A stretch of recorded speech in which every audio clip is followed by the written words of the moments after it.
Hello, everyone, and welcome back to Safety, Stability, and Self-Love, sponsored by Strip Chat, Sex Panther, and Sexy Jobs. And we have with us the amazing Devin. How are you?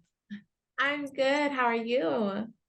Very good, very, very good. Attempting to multitask, which apparently not a skill, not a skill. So for those who haven't seen Devin present before, Devin's been with us for a long time as a therapist. Almost, yeah. Yeah. And has done many webinars and presentations for us and is absolutely wonderful. Devin believes that human sexuality should be incorporated into the holistic approach of well-being, with both personal and professional experience in power exchange, gender identity, and expression, and ethically non-monogamous ways to exist in relationships. It's like Devin's passion lies in exploring all the alternative ways that one can show up in the world. Now, I think that today's topic is really, really important. yes. Conscious uncoupling. I think I see so many people unhappy and unsure, or not confident enough, or the uncertainty of the unknown. Yes, all the things that keep people coupled when, you could just kind of tune into what's best and listen to that inner awareness and wisdom. But hard to do when we throw in relationships, especially in poly, it gets even more complicated. So I'm really excited to speak on a topic that a lot of people aren't aware of. They're into that, default breakup system, but really excited to share that there is another way and give some education on that. Wonderful. Well, I shall let you take the reins, and I'm very excited. Yes, thank you. I'm excited as well. As Leah stated, I've been with Pineapple for some time now, and out of all the presentations I've given in a lifetime, Pineapple has the most relevant, modernized, evolved, radical offerings that I'm so glad that the participants here today, get to get a glimpse of. I've seen the lineup of those before me, so I hope that you've been engaged and intrigued by the material thus far.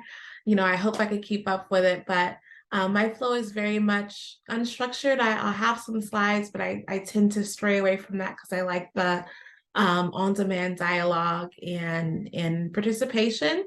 So feel free to, join in, chime in, raise your hand, put some questions in the chat. I'll try to manage everything. But without further ado, we'll get started on conscious uncoupling. Let me share my screen. Let's see here. Okay. So conscious uncoupling, post-trauma and relationships. I'm a sex and relationship therapist. So of course, when I'm dealing with the sexuality of folks, relationships and connectivity most certainly come up. And I've noticed that no matter how good individual or couples are doing, we may work through trauma, we may work through infidelity, we may do years of good work. When it comes to breaking up, all that falls apart and we're back at ground zero. So on one hand, I'm very sad and like get very much in my professional feelings when breakups occur because I know that the rapture comes after. But on the other hand, I'm actually grateful for breakups, both personally and through my profession, witnessing through clients. I've seen that if done the correct way, it could build resilience. It could show mirrors. You could take lessons. You could learn from that relationship. You could heal. You could grow individually, together, even if it's not in a romantic partnership lens. So yeah, once I started to be curious about reframing, what breakups look like and the trauma that comes with them, conscious uncoupling is something that I've heard about, learned about. It is a legit term in evidence-based theory out there. So it's not a made-up thing. So I'm really gonna kind of dive into what that looks like for me, maybe for you, within your relationship or within even your work, professional relationships, whatever the case may be. So I'm going to dive into that. So before, let me move my big head here. I want to talk about relationship PTSD. A lot of people, of course, there is past trauma, physical, sexual abuse that could lead to PTSD in forms of relationship, but a breakup in general could be a traumatic experience if you let it. Relationship PTSD or post-traumatic relationship syndrome is a form of a traumatic stress caused by abusive or unhealthy, toxic, emotionally unavailable relationships. Relationship trauma can cause lasting damage to self-esteem and make it difficult to form close, healthy relationship with others. So signs of this is like pure DSM, but I want us to shift that clinical lens and see how can we relate this to a breakup that you might have had or that you've had in the past or heard a friend, or client talk through or whatever, or coworker. Signs could be angry outbursts or aggressive behaviors. Some people keep cards, some people, send those long paragraph texts after a breakup. Anger is anger, no matter how extreme or how minimum it may seem, that could be a sign of it. Loss of interest. I hear a lot of people after a breakup, I'm never dating again, I'm never getting married again, I'm not interested in even meeting someone, which is normal, but depending how long that mentality exists within you, it could be a sign of some relationship PTSD. Substance use. Not gonna lie, some of my coping skills after a breakup is to go out with friends and have fun in that way. Of course, being mindful of it not turning to abuse, but some people do, kind of take it a bit far and get overwhelmed with substance consumption after a breakup. Easily frightened. That could be as easy as scrolling and maybe seeing an ex, seeing some content that you didn't want to see and having that reaction of gasp. That could be some form of PTSD. Avoiding talking or thinking about trauma. Oh, we don't mention that. We don't talk about that person. Them that may not be named, it doesn't exist. And it sounds silly, and some people really take that to heart, and that could maybe be a sign of something more there. Trouble concentrating, suicidal thoughts and ideation. I do have some clients that, really take it hard and really suffer from that anxious attachment style, fear of abandonment, all those things. And it has a lasting impact that could result in some suicidal thoughts or behaviors. Always on guard. I have trust issues. My defense is up. I can't let people in. I'm emotionally unavailable. That could be a sign of it. Avoiding places and activities. My ex works there. My ex hangs out at those same places. We have mutual friends. I can't go to that party. That counts. Feeling guilt or shame, sleep difficulty and bad dreams, and then flashbacks. How often, especially when a breakup is fresh, do we get those glimpses of the past, those memories, that moment that you broke up with them? All of this are signs of a relationship PTSD. And I want to first bring that into awareness because in this culture of, fast dating, you swipe, you may find something from a casual hookup to a potential long-term partner. We forget that there is residue of things in or if things don't go as planned. So I wanted to start with the scary bits so you could look out for the signs and not minimize them if you see them post breakup or whatever. And before I, segue into the conscious uncoupling aspect. And I just stopped to see if there's any questions, and give me a second. Oh, okay. I don't think I see anything. Okay. So going into what the heck I'm even talking about. What is conscious uncoupling? I invite you to, for one, what is this thing? Challenge your regular narrative of what a breakup is.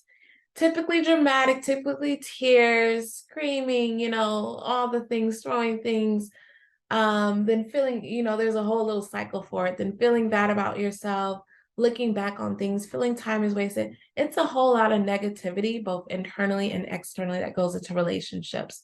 For a moment, at least for this hour, pull all that narrative and default reaction to the side in order to let this information in. So, conscious uncoupling is the moment when both partners recognize that their relationship has reached, if not surpassed, its expiration date. No one gets into a relationship already thinking, okay, I give this about 6 months, I give this about 2 years. No one goes into it with the end game in mind. So when that starts to become a reality, or starts to be more clear that that may be the case, we don't know how to take it. We either become paralyzed and stay too long. We either become resistant, and our partners kind of growing away, become anxious and even irrational and trying to keep them there, whatever. Or we may just both may become distant and, resent each other, and just have not the greatest healthy actions and behavior towards one another. So we're cheating, then there's infidelity, all kind of things.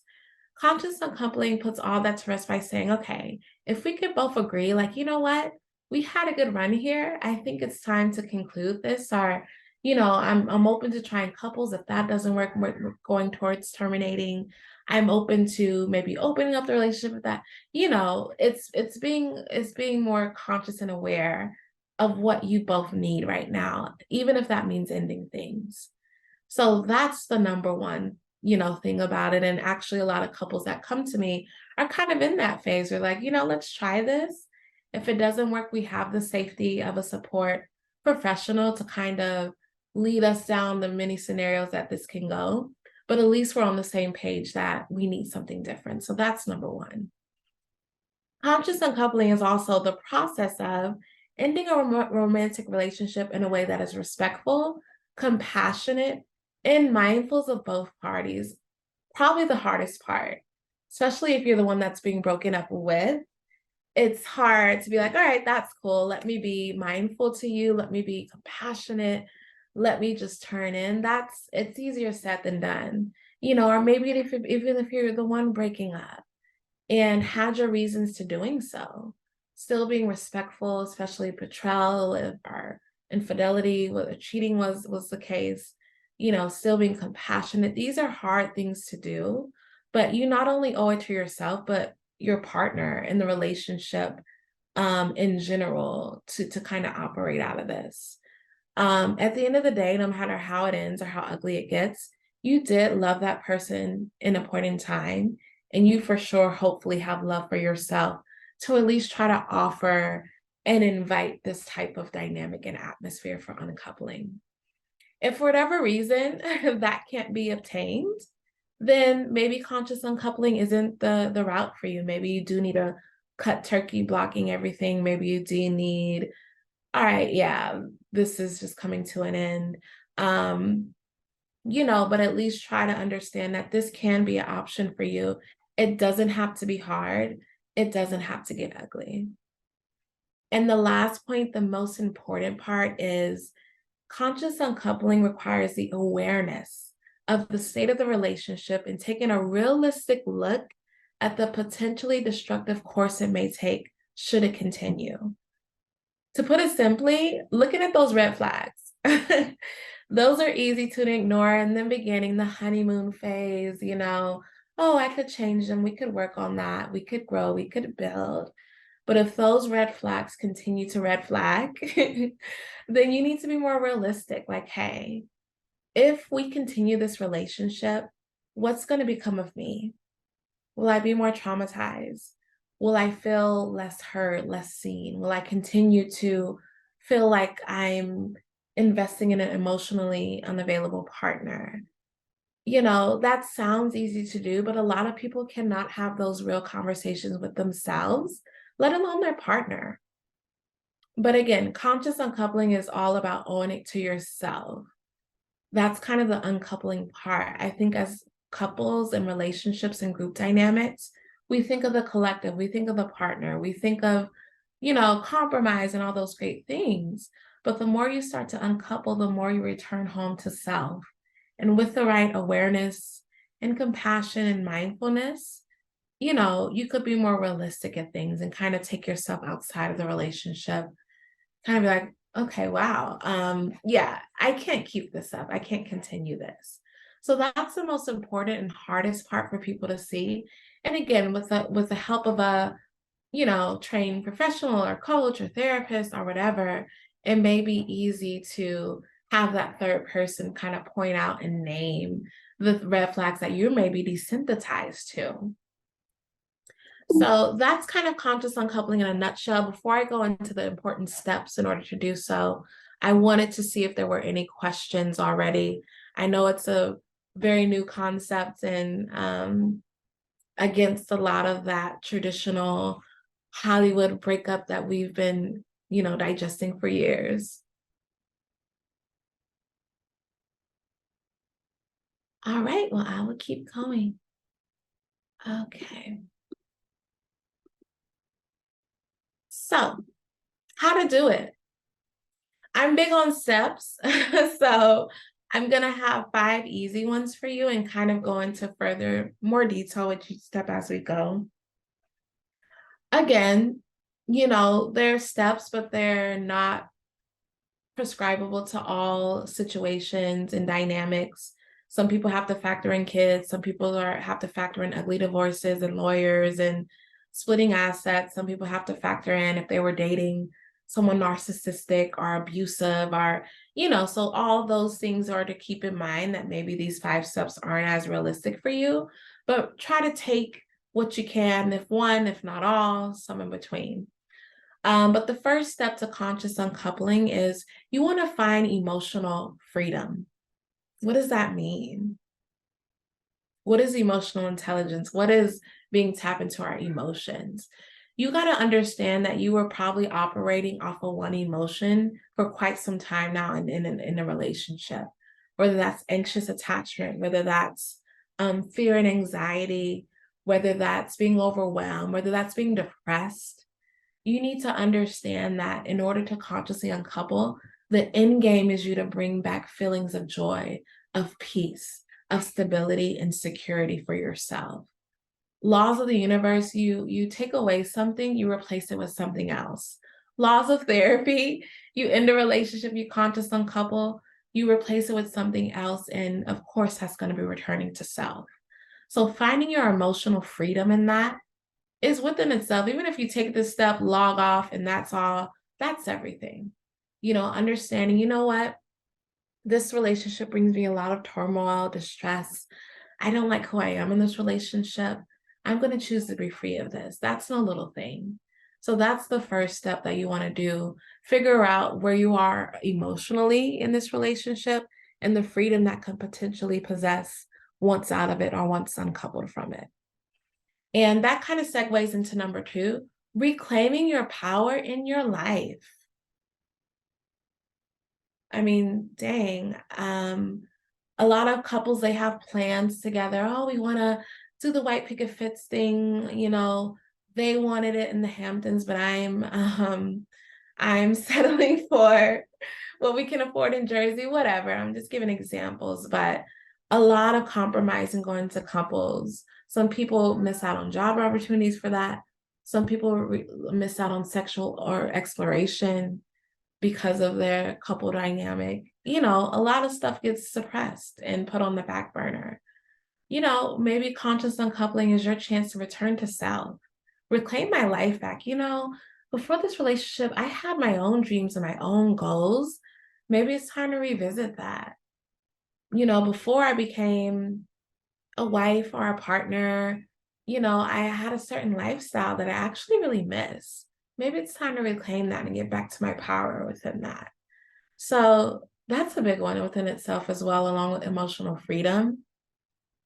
Returning to self and seeing what that looks like. Honestly, when I'm dealing with couples or individuals that are doing this, it's my favorite step to like see that spark and that return to self get ignited and like, you know, I used to draw a lot. I should get back into art. I used to be on the scene and travel. I want to do that again.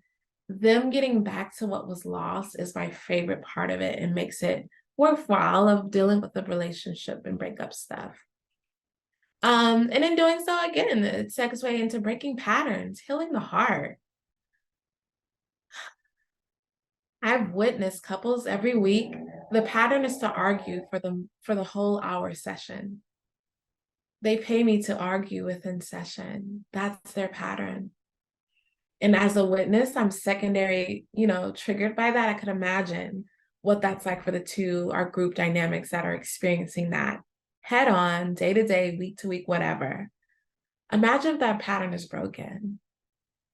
So you're able to heal the heart. You're able to heal yourself. You're able to invest that energy on work passions, on your kids, on your family, on getting into therapy, that might take some uncoupling in order to do. And 4, become a love alchemist. That's just using your resilience, everything you've learned. I've had people walk out of a relationship like, wow, now I know what narcissism is. Now I know what, dealing with somebody who isn't emotionally intelligent is. Now I know what someone who's emotionally unavailable is like. And I'm never signing up for that again. It took going through the relationship and getting out of it in order to set that expectation and standard. So use that. Don't just be a victim of it. I dated a narcissist, I'm surviving. Not to minimize that experience, but don't stop there. Still find healing growth within that. Okay, now I could turn this into what I want. I could, use that for what I like and do what I need to do in order to get where I need to be. Be a love alchemist with that. And then most importantly, you want to create your happily even after. That isn't a typo. Happily ever after, we know what that is, whatever. There's such thing as happily even after, meaning even after the breakup, even after the divorce, even after I thought I would be in a family dynamic with my person, I could be happy even after that. It just comes with adjusting. We may not have that traditional family dynamic, but at least I have a healthy co-parenting relationship. At least we can be long-term friends and take care of kids. We may have wanted that happily ever after marriage and Instagram post with the ring and the beautiful wedding, but at least I could be happy in knowing that beyond the post, when the wedding's over, when the guests leave, that I could be in something happy and healthy as opposed to maybe being an abusive situation. What's your happily even after that? Because sometimes we grieve what was or what we thought could have been, and we don't need enough space for what can be still. So creating that is probably the most important part too. If we're following these steps, is knowing that there's life beyond that. And if we're particularly talking about trauma and, recovering from an abusive physical, sexual, emotional, financial abusive situation, that part is most important too, understanding that that's no longer going to be your story. I work with a lot of people that kind of get into that narrative to the point that that's all they know. And then before they know it, they're dating their same partner just in another form. Okay, I can't understand why I keep attracting abusive partners. I can't understand why I keep ending up in this situation where I'm emotionally abused. It's because you're stuck in that loop. You haven't actually uncoupled.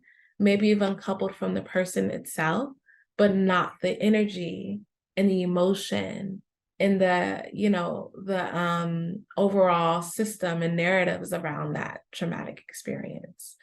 So of course, with those steps, they look cute on paper and it's nice for this design and presentation, but it takes work. It takes, getting with a therapist. It takes constantly checking in, but most importantly, when that test shows itself again, which it always does in other forms of people, you have to pass it next time. So that's kind of all it takes in order to successfully uncouple, both from the relationship and then from the mindset of being in the relationship, especially if trauma is involved. A lot of individuals I work with that are in happy, thriving relationships right now keep either sabotaging it are reacting out of past trauma and past relationships. So 80% of the work is helping them recognize that and figuring out things to do instead of that. So it's very much a real thing. So when it comes to trauma, it just takes revisiting, awareness, acknowledging, and then replacing with something else, which you could do the inner work yourself, but it really helps to have that therapist to be accountable, to point out the loops and be like, wait a minute, we've been here before. So, that's kind of the way to conscious uncouple. If you're looking to actually engage in this, there are therapists that legit offer this as an intervention and a service. I'm not sure through Pineapple Support. I know I do as a therapist, but maybe ask if you're looking for couples therapy, whether the relationship is going good or going really bad. Hey, just for awareness, do you offer conscious uncoupling? If you're in a good space, it's good to have that action plan just in case things, and already preventing yourself from going down a bad road. And even if you are kind of near the ends of the road with something, it helps to have a therapist that's kind of, there's no training or certification in it, but at least has the education piece behind it. So with the last 30 minutes or so left, I do want to open the floor. It is a very much modernized, I think the 20th century just developed, cutting edge approach to breaking up into relationships in general. So please, I love any and all questions, insights, raise hand, all the things. I'll open the floor for that.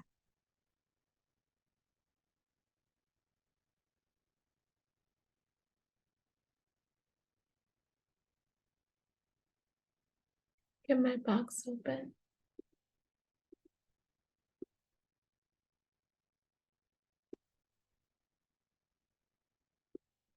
Okay, I don't think there's any questions here.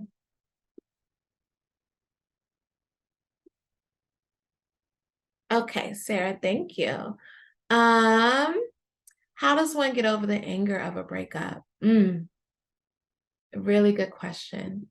Because honestly, it's the breakups where I see the most rage, the most anger, you hear about, and trigger warning, but people who will kill their ex or stalk their ex, a lot of different crazy things. And although I'm never justifying it or saying it's okay, but I understand where that anger could kind of build up and get leashed out in these unhealthy ways. So to answer your question, Sarah, the best way to get over the anger is to sit with it, as cliche as that may sound. Redefine your relationship with the anger. What am I angry about exactly? If you got cheated on, if you like, there's valid reasons to be angry, be brought to anger, but really, okay, am I angry because I got cheated on, or because I'm angry because I trusted someone who I thought wouldn't cheat on me? You have to ask the right questions to that anger itself, or else it'll sit and it'll consume and it'll, overwhelm and stay. So I, for one, would get really curious with that anger, sit with it, develop a new relationship with it. Like, I don't want to be angry. I don't want to be sad. I don't want to be heartbroken. You got to be. The only way to get through it is to go through it. So sitting with the anger and then releasing. I don't care if it's kickboxing, going to one of those rage, those places where you just destroy things, yoga, even through some healthy forms of movement and just being, release it from the body too. So there we have that cognitive sitting with it piece, processing, and then we have the more movement, shaking it out, doing what you got to do to release. But the last thing that you want to do is ignore it. That's when it gets bad. You don't want to, vent to friends, vent to therapists, release it in any way that you can so that it doesn't have power over you anymore. Okay, thanks, Sarah. Erin, how can we work with you? Do you do online sessions if you aren't in your same state? Yes, Erin. So you go to the Pineapple site and click on, search through the therapist, Control F to find Devin Deshay, just me, and book with me through there. I do online sessions only for the states of Colorado, California, and Florida. So unfortunately, if you're not in those states, I can't see you, but I'm sure there's another number of therapists that can do just as good work. But again, if you want conscious uncoupling specifically, you're going to have to ask for that. But I hope I can see you, Erin. Margot, what to do with fear to love after ex-husband deceived you? What to do with fear to love after ex-husband deceived you? Yeah. And that's the hardest one. How can I love again? I'm so scared. I'm actually terrified after deception, after betrayal, after, that abuse of trust. It's really hard. But again, like with the anger question, you want to allow the fear and acknowledge that, kind of talk to yourself like, Margot, I'm scared because I don't want it to happen again. I'm terrified. I'm petrified. And then from there, once you admit, then we can start to accept. I'm scared, and here's why. I was betrayed. I'm terrified, and here's why. My trust was abused. Then we start to make it separate. And you're not a victim to what happened to you. You blame the person that did it to you. So then that becomes their fear, their own trauma, their own behavior that you don't necessarily have to react out of and be a victim of. So I hope that makes sense. Being aware and acknowledging to the point where you disidentify, and then once you detach from that fear, seeing, okay, what can I allow in? Maybe I'm not ready for full-blown committed relationships, but at least I can get cute and go on a date. Maybe I'm not ready to go on a date, but maybe I'll at least get on the app and swipe and see what's out there. Maybe I'm not ready for the app, but I could at least come to this seminar and ask Devin, a question about how to get over this. So little steps. A lot of people want to heal overnight. Like, I want to go from heartbroken to being a savage and dating and being the sex goddess and all the things. And it's like, no, little baby steps and really big strides of awareness and acceptance and acknowledgement in the in-between. So I hope that answered your question. Adeladi, I hope I said your name right. How do you have a conversation around conscious uncoupling? What are the signs that it won't work? Good question. Yeah, especially if somebody who doesn't know what the heck that is, and you're like, hey, let's consciously uncouple. Kind of like with the 5 steps, you kind of have a real conversation with someone who's on the same page as you. That's key.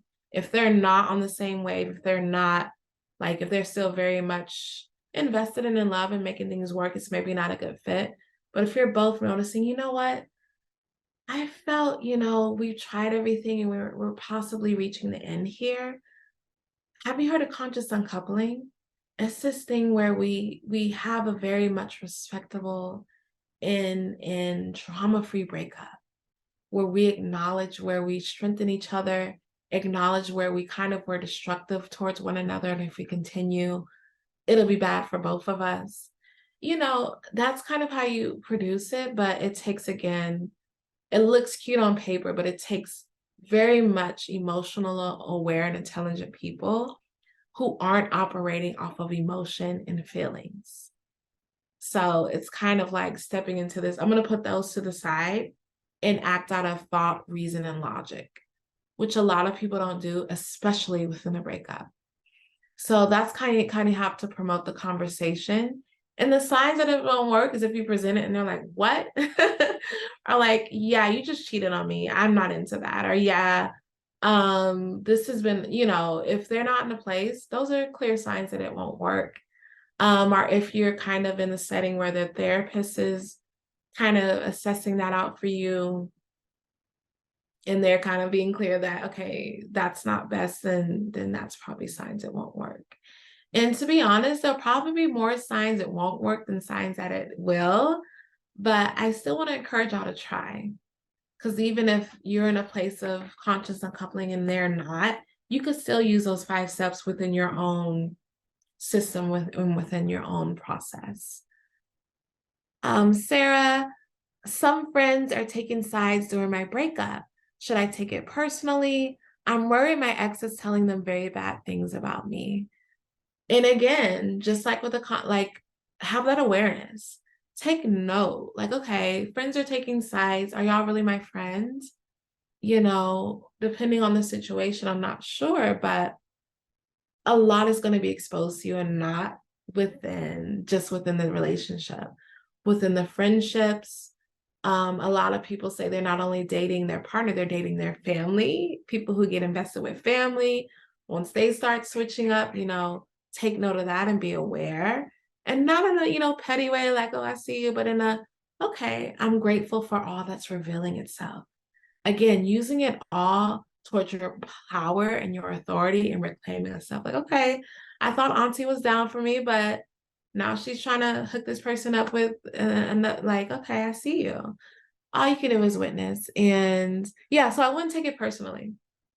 I already know with my partners, if anything is going to pop off, who's going to take sides who, which family member is going to stand by. I already know. And that's me being conscious and aware within this. So don't take it personal, but most definitely take note. And they may say bad things about you, and again, the part of the consciousness is not saying bad things back or getting into, Instagram stories where we're bashing each other and defending ourselves. You have to know who you are and be secure and conscious in yourself. And again, part of the work in order to not feed into that. Because now our business is out and like we're all over social media, and that's a whole nother thing. That's not conscious. That's operating off, again, emotions, feelings, all the things that we're trying to be higher than. Yeah, let's go through the 5 steps again. Very beautiful questions. Please keep filling them in if y'all need, but I'm going to go through this. Oh, I forgot to look at the Q&A box. Okay, anonymous. Oh, I love that question. Can a new relationship be part of the healing process? Absolutely. Absolutely. I had a client who was monogamous for many, many years. So they already were aware of the red flags, were aware of the destructive tendencies, were aware that, okay, we got to do something about it, and came to me. I introduced conscious uncoupling, went through the steps. They were able to do so respectfully, within awareness, remain really good friends throughout the process. Even their lease or something wasn't up for some time, so had to cohabitate and live together through this process. So instead of a, dramatic, clean cut type thing, we were able to take our time, process, have as much love as we did going into the relationship as we did without it. Even explored, okay, us as friends, and they're dating and I'm supporting that, and I'm dating. So fast forward to now they're in a non-monogamous dynamic. They went in with one relationship and came out within a new relationship. And I'm not sure if that's what your question meant. But in a sense, a new relationship was developed in within conscious uncoupling.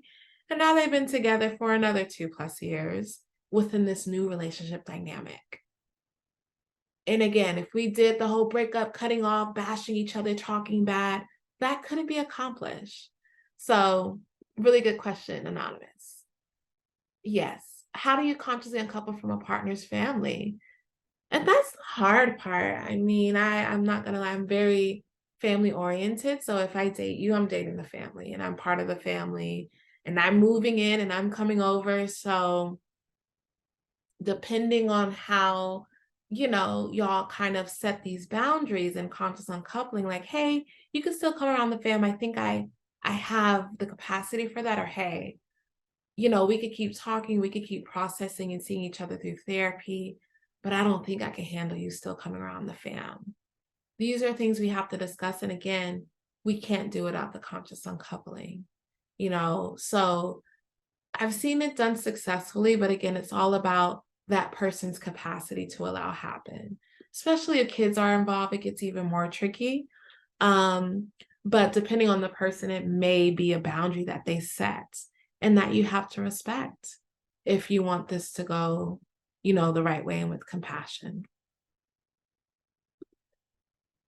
Okay, I think I see something in the chat.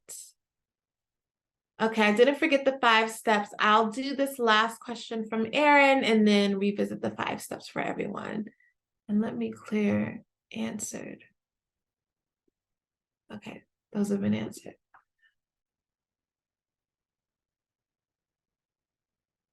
Okay, so let me see. Be vulnerable with a new person about your past trauma with abusive, toxic. You've been working to break from your childhood. New person's eyes. Past that you don't have high standards. Okay, yeah.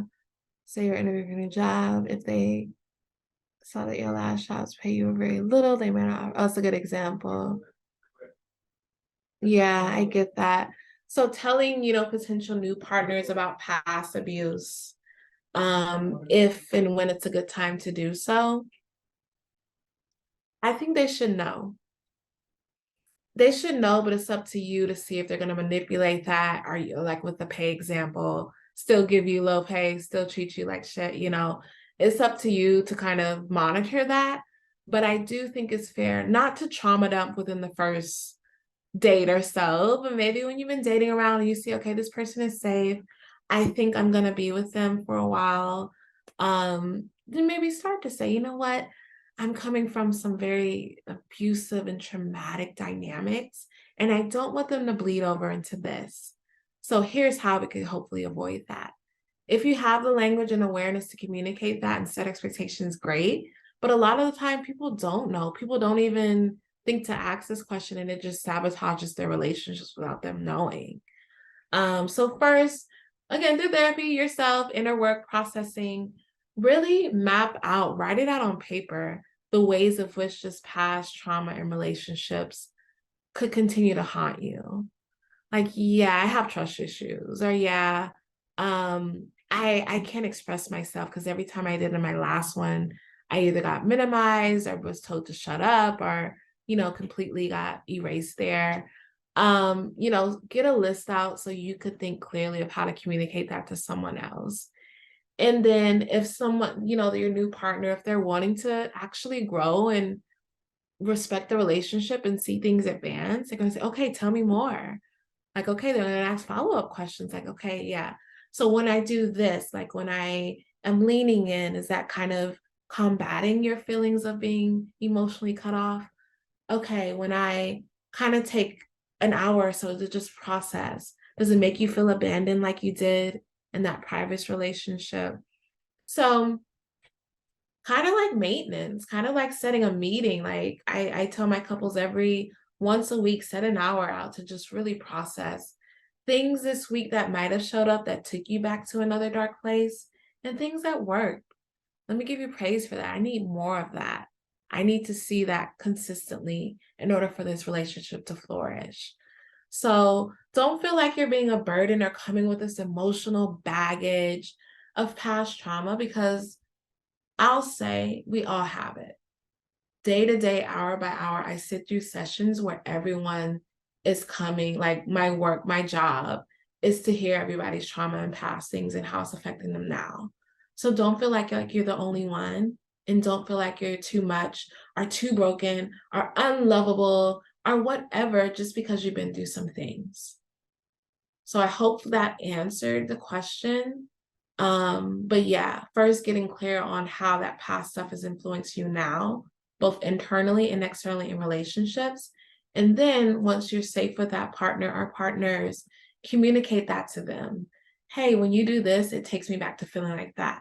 Or hey, when you do this, it puts me in a new place. It really rewires and revamps and redefines my view of what a healthy relationship can be. Give me more of that.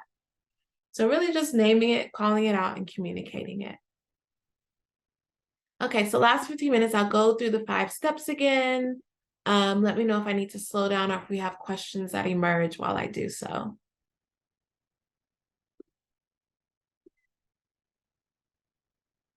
Oh, okay, there it is. Okay, so really quickly, how to consciously uncouple. And this is both, it's just kind of more so individually and then than it is as a couple within itself. But hopefully if y'all are both in a place of consciousness that you could do this, we could do this together. But really understanding that may not always be the case. If so, great, let's do it. If not, understand that this is available to you without their consent to consciously uncouple or not. So number 1, you want to first find emotional freedom. to do so, you got to think about where your emotions have been over the past year, months, however long the relationship has been existing.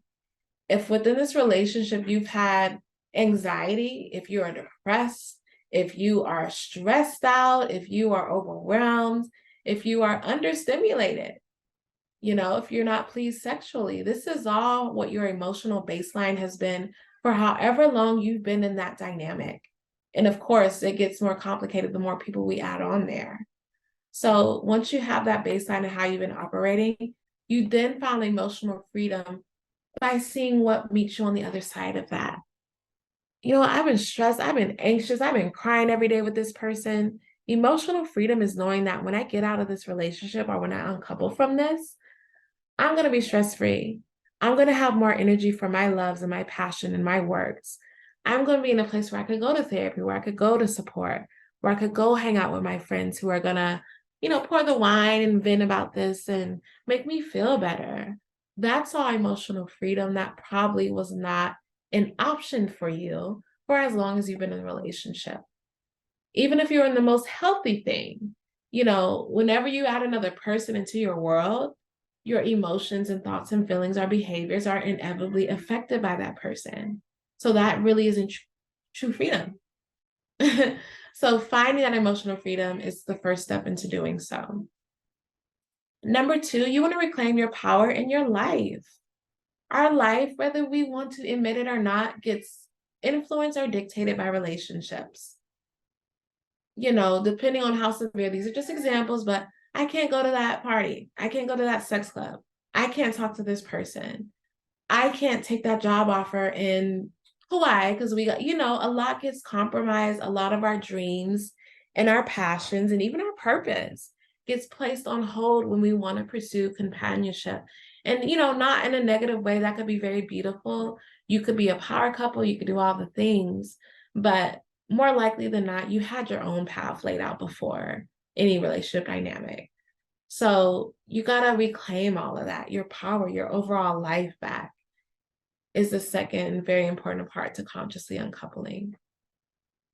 Investing more energy into self than into the relationship. Then it's easier to, step 3, break patterns, heal the heart. Like, you know what? I'm focusing on myself. I'm prioritizing self. In order to do so, I got to break that pattern of arguing with you to 2 a.m. I got to break that pattern of stalking your Instagram or Grindr or whatever to see what you're doing and where you're at and making sure you're not lying to me. I got to break that pattern of constantly asking for being seen and being heard and not that need not being fulfilled. Once all those patterns are broken, you, for one, become self-sufficient in healing yourself and not relying on anybody else to do so. And you can heal your heart. That's like, it's not, healing my heart. Like, no, that's no little funny fairy tale thing. Like, heartbreak is real. And the trauma from it is real as well. So you really want to heal the heart. And I feel like the best way to do so is to consciously uncouple. And then 4, you want to become a love alchemist. I love that word, love alchemist. That means that you are the creator and the love that you want to call in and pursue. This is a self-love seminar. I mean, we should be all about that if we're here today. Like, hey, I survived this narcissist. I survived this abuse. I survived emotional unavailability. Now I know what not to look for, what not to settle for when this next person, if they come around. And if there's any, trouble with that or barriers to that, and I keep falling for the same things and patterns, I need to understand that I need to do something different within myself. All that is alchemy. All that is alchemy. And then number 5, my favorite, create your happily even after. That's the part where people get stuck the most. We had dreams of buying a home and having a family, and okay, but what's happy even after that not happening? Okay, now you're not stuck in a divorce battle and splitting up the home because you didn't buy a house with this person. Now you don't have to worry about co-parenting and pick up drop-off schedules because you you didn't have a baby with this, little things like that. I could be happily even after the breakup, even after the trauma. It may not look like everything I had in mind or everything I invested, how many ever years that you put into this relationship, but there's happiness even in spite of that. My favorite part, I'm going to keep saying it, of the work is discovering what that means for them. Okay, well, I guess now I gotta, start focusing on my passions again. Okay, now I guess I have more energy and attention to start exploring myself sexually again. There's almost always some fun parts to it, of breaking up, but we're so distraught and shook by it that we can't see it or we can't, realize what that is. So, this is for sure. You could take this with you and do this today as an individual. But of course, to consciously uncouple, you want to take this within the partnership dynamic. Go through these steps together with your partner or your partners and, find the positivity in all this. The big takeaway is that we need to challenge this societal, like I grew up where breakups, you're grabbing the ice cream and you're crying and you're not leaving your room. Like, what? We need to challenge that. We need to normalize, getting cute, going out, putting our bios up on the profiles and just shopping to see what else is out there. Create your happily even after, even in spite of those things. It's very helpful and assured. Yes, Sarah, I love to hear that for you. Please, if you want more, just you could find me on @Devin Deshae, DevinDshae. You could find me through Pineapple Support. Yeah, I'll end with that. Happy breakup to everyone going through it. Are there those that may be thinking about it? Are those that may be dreading it? Reconstructing your thoughts around breaking up. It doesn't have to be hard. It doesn't have to be traumatic. Not minimizing trauma that might have happened as a result, but be an alchemist. Let it use you, let it strengthen you, learn your lessons from it, take what you can from it and apply it to future dynamics. But whatever you do, don't let it haunt you. Don't let it suppress you. Don't let it trick you and trap you into the same patterns over and over again.